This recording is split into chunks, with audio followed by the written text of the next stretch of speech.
Hello everyone, welcome to Kamari's Kids channel. Today's story is going to be about Robin Hood.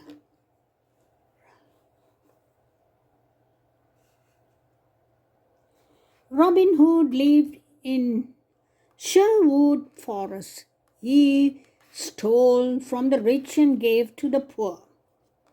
One day, Robin and his friend Little John saw King Richard's royal carriage passing by. It was Richard's selfish brother, Prince John, who was acting as a king while his brother was away. This gave Robin an idea.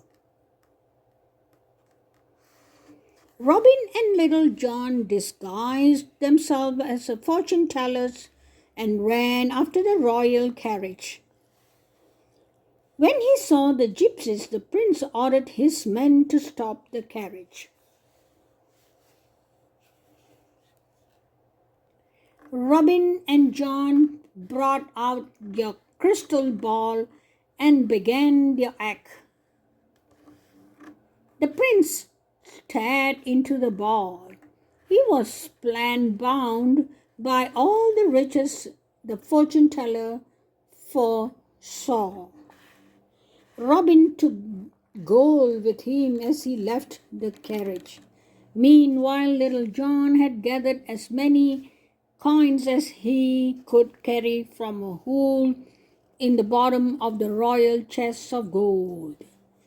When he was done, Little John loosened the carriage wheels. Prince John suddenly realized he had been tricked. "Catch those thieves!" he hollered. By this time, Robin and Little John were already off and running.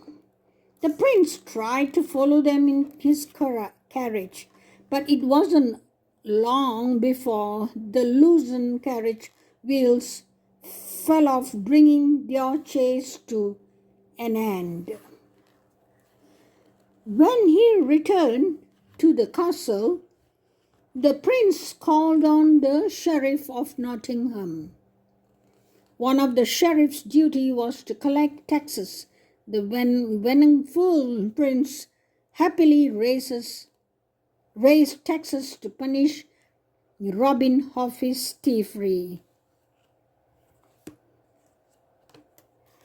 The sheriff started his collection at Bobby's house.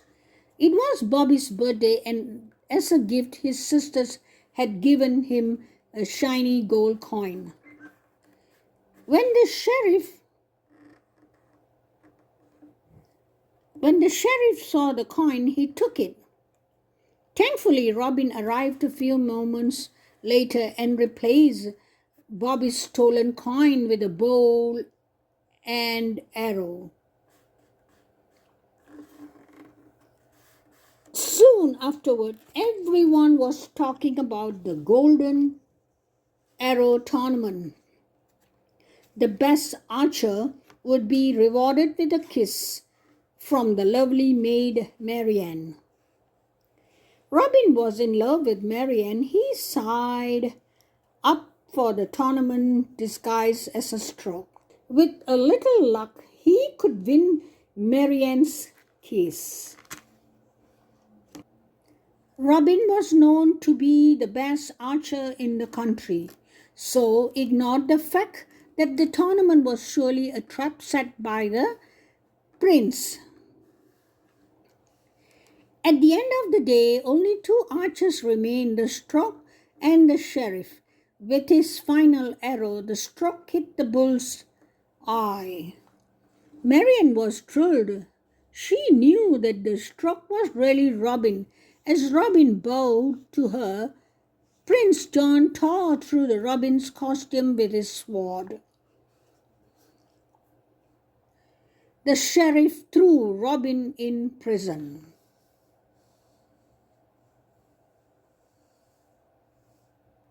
As Prince John stood up, he felt the point of a dagger in his back.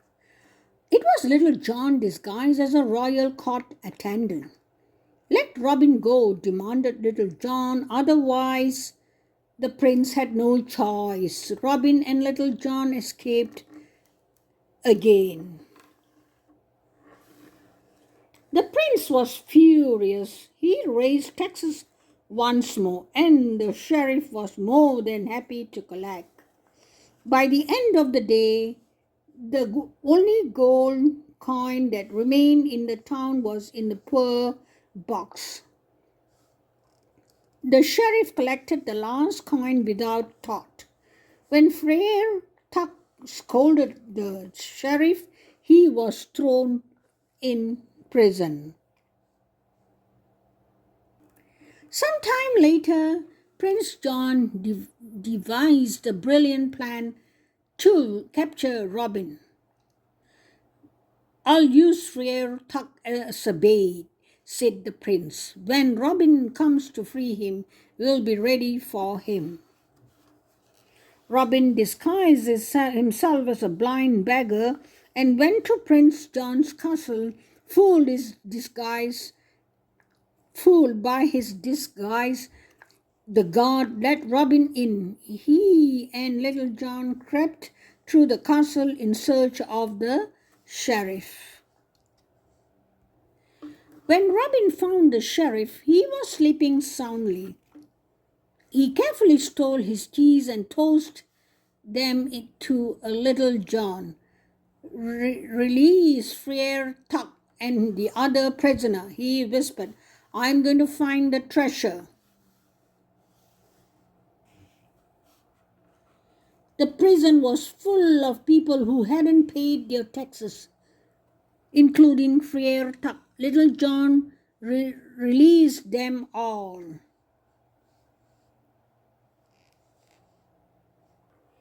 In a chamber, Robin found Prince John and Sir Hish sleeping. The prince held 2 bags of gold to his chest and dreamed of owning all the riches in the world. His bedroom floor was littered with bags of gold. Robin tied a long rope to the tip of his arrow and shot it toward the spot where Little John and Friar Tuck were waiting. He fastened the bags of gold to the rope one by one and slid them down the line towards his friends. As the bags slid down, Little John and Friar Tuck collected them. Suddenly, a small noise woke Sir Hiss. Robin grabbed the rope before Prince John and Sir Hiss could catch him. Robin had escaped once again. Sir Hiss stretched out and grabbed a bag of gold in his fangs. The bag ripped, spilling coins all over the ground. The prince screamed, waking the royal archers. They too joined the hunt for Robin.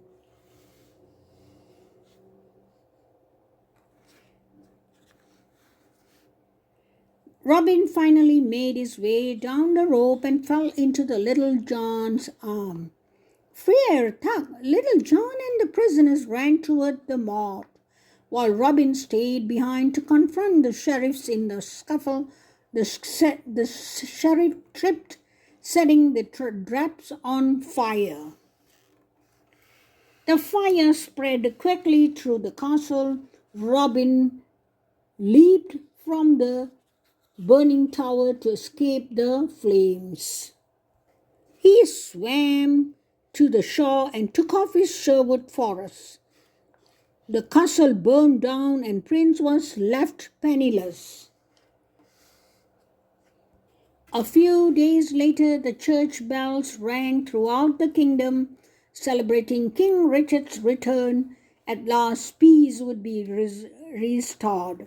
Marian and Robin Hood were married and they lived happily ever after. Okay, this is the end of Robin Hood's story. Thank you for watching. I will see you in the next storytelling. Bye.